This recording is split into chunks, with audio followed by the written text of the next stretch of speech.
চুকুৰ আলী আমাৰ সঞ্জয়ে কি ক'লে আপুনি তেখেতৰ দলৰ নেতাবিলাকে চুকুৰ আলীৰ ভাও লৈছে। सन्जय दासआ हाग्रामा महिलारिखौ सुकुर आली बुंनायनि सिगां गावनि महरखौ नायनानै लाग्रोनाया मोजां। हाग्रामा महिलारिया सुकुर आलीबा माबोरै बिटिसिखौ सोरजिखो बे फिननायखौ होदों एमसिएलए सियाम सन्दिया। 42 नं अदालगुरि विधानसभा बियाबनि सिङाव थानाय कोरामुर साहा बागानाव बिसायख'थिनि फोसावदिं मेलाव रिहन दैमारि आरो एनडिनि सा 15 बिजाथिफोरखौ देरहाहोथारनांगौनि थांखिजों दिनै सावरायमेल लायो।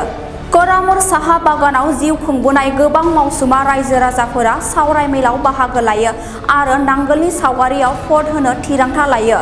हाबाफारियाव बिटिसिनि 5 सेरफां बियाबनि एमसिएलए सियाम सन्दिया बाहागो लायो आरो जोंनि आदिबासिया 20 बोसोरनि सिगांनि बायदि नंला, बिटिसि मोननायनि उननिफ्राय गोबां जौगाबाय होननानै बुङो। आरो फेरगाव जिल्ला बेंगली सेल इउपिपिएलनि आफादगिरि सन्जय दासआ हाग्रामा महिलारिखौ बिटिसिनि सुकुर आली बुंनायनि सायाव बिबुंथि होयो।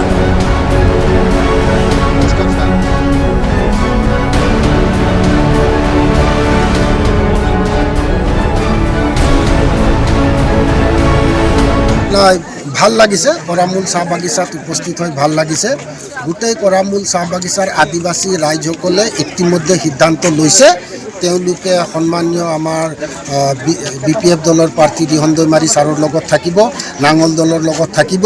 আৰু ইয়াৰ ৰাইজৰ এটা আপত্তি আছে যে প্ৰমোদ বড়ো যেতিয়া আপচুৰ প্ৰেছিডেণ্ট হৈ আছিল সেই সময়ত কোনোদিন আপচুৰ মজিয়াত বা মিডিয়াৰ আগত একবাৰো আদিবাসী জনগোষ্ঠীৰ উন্নয়নৰ কাৰণে তেওঁলোকে কোনো ধৰণৰ কথা উত্থাপন কৰা নাছিল।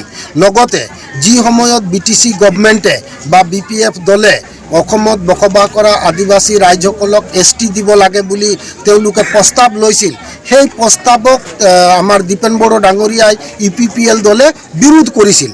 যাৰ কাৰণে গোটেই অসম মানে বিটিসি অঞ্চলত বসবাস কৰা আমাৰ আদিবাসী জনগোষ্ঠীৰ লোকে আমাৰ ইউপিপিএল দলক বেয়া পাইছে।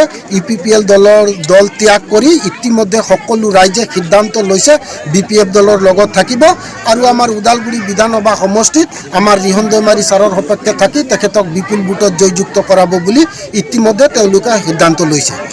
নাই চাওক, আমাৰ হাগ্ৰামা মহিলাৰী দেৱে আমাৰ আদিবাসীসকলৰ যোনটো প্ৰথম সমস্যা আজিৰ দিনত গোটেই অসমৰ আদিবাসীসকলে ককবকাই আছে এছটিৰ কাৰণে।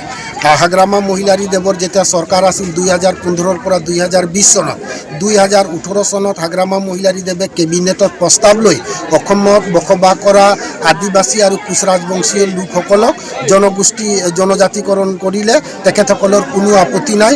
এই কথাষাৰ ইতিমধ্যে তেখেতে প্ৰস্তাৱ লৈ চেণ্ট্ৰেল গভৰ্ণমেণ্ট আৰু ষ্টেট গভৰ্ণমেণ্টৰ তাত প্ৰেৰণ কৰিলে। দ্বিতীয়তে আমাৰ মাটিৰ সমস্যা। হাগ্ৰামা মহিলাৰী ছাৰে কৈছে যে অসমত আমাৰ বিটিসি অঞ্চলত বসবাস কৰা সকলো জাতি জনগোষ্ঠীৰ লোকে মাটিৰ পট্টা পাব। আৰু সঁচাকৈ আমাৰ চাহ বাগিচা এলেকাত আমাৰ গাঁও এলেকাত আদিবাসী লোকসকলৰ মাটিৰ আছে যদিও তেওঁলোকৰ নামত তেওঁলোকে নামাকৰণ কৰিব পৰা নাই, নামজাৰি কৰিব পৰা নাই। বাগান এলেকাত বহুত মাটি আছে, আমাৰ শ্ৰমিক ভাইসকলৰ নামত নাই। আমাৰ হাগ্ৰামা মহিলাৰে 5টা গেৰেণ্টি দিছিল বিটিসি নিৰ্বাচনৰ আগত, আৰু সেই 5টা গেৰেণ্টিৰ 1 নম্বৰ গেৰেণ্টিটো হ'ল আমাৰ মানে মাটি নামজাৰি কৰা। গতিকে মই আজি ৰাইজক কৈছোঁ আপোনালোকে ভয় খাব নালাগে। আমাৰ বিটিসি চৰকাৰে বাগানত হওক গাঁৱত হওক বসবাস কৰা আদিবাসী লোকসকলক মাটি পট্টা দিয়া ব্যৱস্থা ইতিমধ্যে হাতত লৈছে, আমি দিছোঁ আৰু অহা দিনতো দিব। গতিকে মাটিৰ পট্টা দিয়াটো আমাৰ আদিবাসী সমাজৰ কাৰণে এটা জ্বলন্ত সমস্যা আৰু উন্নয়নৰ এটা পদক্ষেপ। চাওক, এতিয়া সঞ্জয় দাসে কি জানে নাজানে মই নাজানো। তেখেতে হাগ্ৰামা মহিলাৰী দেৱক চুকুৰ আলী কোৱাৰ আগত আৰু নিজৰ চেহেৰা তেওঁ একবাৰ চাই লোৱাটো ভাল হ'ব। যদি হাগ্ৰামা মহিলাৰীয়ে চুকুৰ আলী হ'লেহেঁতেন বিটিসি চুক্তি কেনেকৈ কৰিলে, অসমৰ ভূখণ্ডত বিটিসি নামৰ এই ভূখণ্ডটো কেনেকৈ গঠন কৰিলে, যোৱা 2005 চনৰ পৰা 2020 চনলৈকে কেনেকৈ শাসন গাদী চলালে, আকৌ ইউপিপিএল দলৰ চৰকাৰক উফৰাই 2025 চনত কেনেকৈ বিপিএফ দলৰ চৰকাৰ আনিলে। গতিকে চুকুৰ আলী কোন? যোনে নাচিব নাজানে, চৰকাৰ চলাব নাজানে, তেওঁলোকে চুকুৰ আলী। হাগ্ৰামা মহিলাৰীয়ে 2005 পৰা 2015-20 লৈকে সুন্দৰকৈ মানে চৰকাৰ চলালে। তেখেতে বিটিসিৰ চুকুৰ আলী নহয়। চুকুৰ আলী আমাৰ সঞ্জয়ে কি ক'লে আপুনি তেখেতৰ দলৰ নেতাবিলাকে চুকুৰ আলীৰ ভাও লৈছে।